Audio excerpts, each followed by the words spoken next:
Hello Virgo, Sun, Moon, Rising, and Venus signs. Kamusta kayo? Sana po'y nasa mabuti kayong kalagayan. Welcome back po sa Star Tarot. At kung bago kayo rito, welcome din po kayo. Please subscribe, like, share my videos, and leave me a comment kung nakaresonate kayo. So first card ninyo is acceptance. Ayan, the cycle of life. Pwedeng tanggap nyo na dito, no? Na life is about cycle, life is about phases, 'di ba? Merong stages ang buhay, meron different cycles ang buhay. So, pwedeng tanggap mo na 'yan, no? Na at some point merong mga sitwasyon sa buhay ninyo na magtatapos, merong mga sitwasyon na magsisimula. Merong mga sitwasyon na may ending, 'di ba? So, maaaring maaano mo na yan sa ngayon. Marirealize mo ng mga yan sa ngayon. So, be ready for change. Always be ready for change. Kasi lahat naman, diba, nagbabago. Walang sitwasyon na forever. Everything changes. At everything could change, diba, in a second.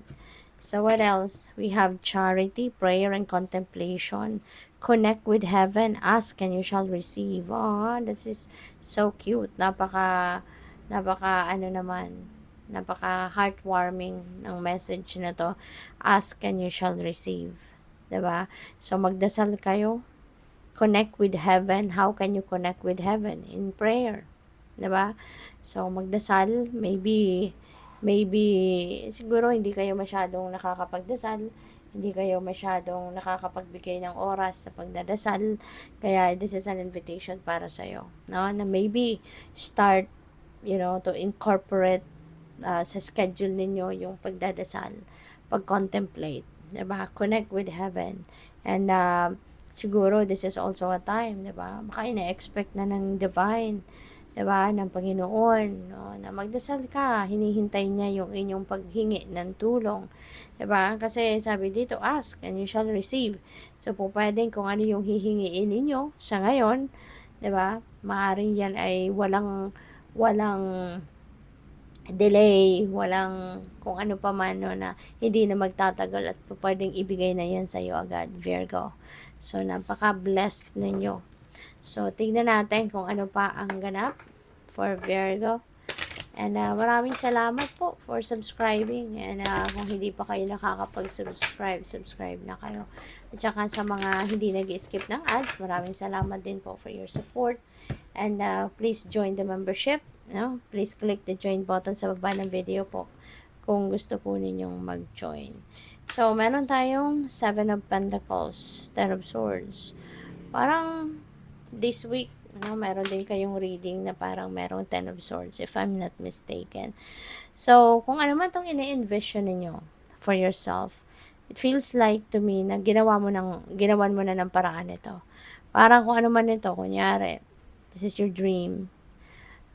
Pwedeng pinag-effortan mo na to. You did everything you can already para matupad ninyo ito. And now, you know na hindi pa to ready, no? Kaya sa tingin ko or sa pakiramdam ko, you pretty much understand, 'di ba? Talaga, and accepted mo talaga na lahat ng bagay, no, is according to the divine order and timing. Kahit nagawa mo ng lahat, 'di ba? Kung hindi pa tama sa panahon, talagang hindi pa 'yan magka-come to fruition, hindi pa mangyayari, hindi pa ibibigay sa iyo. 'Di ba? Talagang lahat is stages, no? Lahat nasa ano pa rin, nasa divine universe talaga. But there is a promise, no? Yung 7 of Pentacles energy has a promise na kung ano man yung ina-envision mo, that is coming to fruition, pero hindi lang sa timing na gusto natin, no? At hindi sa form na pwedeng hindi sa form na gusto natin. But kung ano man yung pinagsisikapan mo, no, there is so much better than what you are expecting, no, to be the result ang ibibigay sa iyo. Kaya tama yan, 'di ba? Magantay ka lang, magtiyaga ka lang, 'di ba? At 10 of Swords is ending and beginning. Alright? Kasi kapag may nagtatapos, di ba, magsisimula. So, dito, you're putting an end, no, to this burden. Kasi si Ten of Swords, ano to betrayal, this could mean panloloko, this could mean cheating, yung ganon. No? So, depende sa inyong sitwasyon kung anong ginawa ng taong ito kaya nasaktan ka. But, this happened already in the past. Maaring matagal na to, pero ngayon, maaring kasi matagal din na panahon, no? Na talagang nahirapan kayo, nasaktan kayo. Kaya ngayon, you are going to put an end to that burden, no? Kasi pwedeng marirealize mo na teka lang, ikaw na nga yung sinaktan, diba? Tapos magpapatuloy ka pa rin bang sasaktan mo pa rin ba ng mas mahabang panahon ang sarili mo? Diba? By harboring that pain, by harboring that, resentments and emotional baggages. Diba? Kaya magigising ka na ngayon sa katotohanan and you are going to sever the cords between you and kung ano man na nangyari sa inyo dito so that you can start something new in your life. No? Para makakapag-move on ka na. So, we also have the Queen of Wands. Si Queen of Wands, ano to determination, focus, diba? She also have a go-getter attitude. Kaya kapag tinesisyonan mo to, na talagang tapusin na, putulin na yung connection mo sa iyong nakaraan, putulin na yung connection mo doon sa heartache, sa heartbreak na naranasan mo, hindi mo titigilan yan hanggat hindi mo yan nangyayari at hanggat hindi ka makapag-move on. So, gagawin mo ang lahat talaga, no? Para malagpasan mo na yung sitwasyon na yan. So, we have 9 of Pentacles, napakaganda. Financial comfort ito, Virgo. So, finally, diba, magkakaroon na ng bunga ang inyong pagsisikap. So, pwedeng ito na yon, no?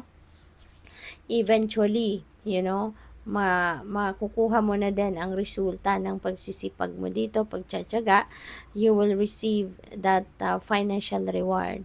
Magkakaroon na kayo ng financial comfort, financial freedom, magkakaroon na kayo ng abundance and prosperity, at magiging maluwag na ang inyong pamumuhay.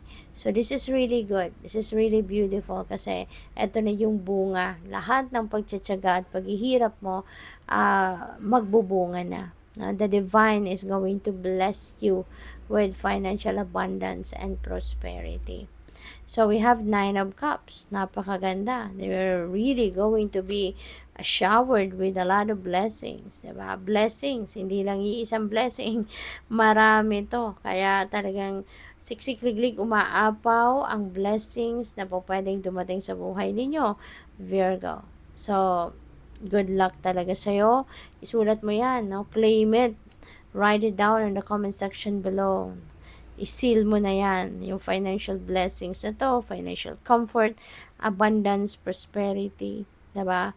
At kung ano-ano pang blessings na ibibigay sa iyo ng divine. Si 9 of Cups din, napakaganda talaga. Kaya kayo magiging masayang-masaya din. Kasi si 9 of Cups is also about emotion, wish fulfillment. Kaya mayroon talaga kayon din mga wishes dito na maaaring mag-come to fruition, maaaring may mga dreams that are coming true din talaga. So, kung ano man yan, so maging handa ka na, 'di ba? Sa pagtanggap ng mga biyayang ito. Because these blessings could be answered prayers. Alright? So, what else? We have the Hanged Man. Ayan. So, this is a time of, stagnation. Alright? Kasi nga, diba, kailangan mo mag-connect sa heaven. Kailangan mo na magdasal. So, give yourself time. Okay? Pahinga ka muna. Tigil ka muna sa kung ano ang iyong pinagkakaabalahan at bigyan mo muna ng time, no? Yung divine, bigyan mo ng time, yung Panginoon at magpasalamat ka, magdasal ka, connect, okay, with the spirit team. So, good luck sa'yo. Thank you for watching, Love and Light. Namaste.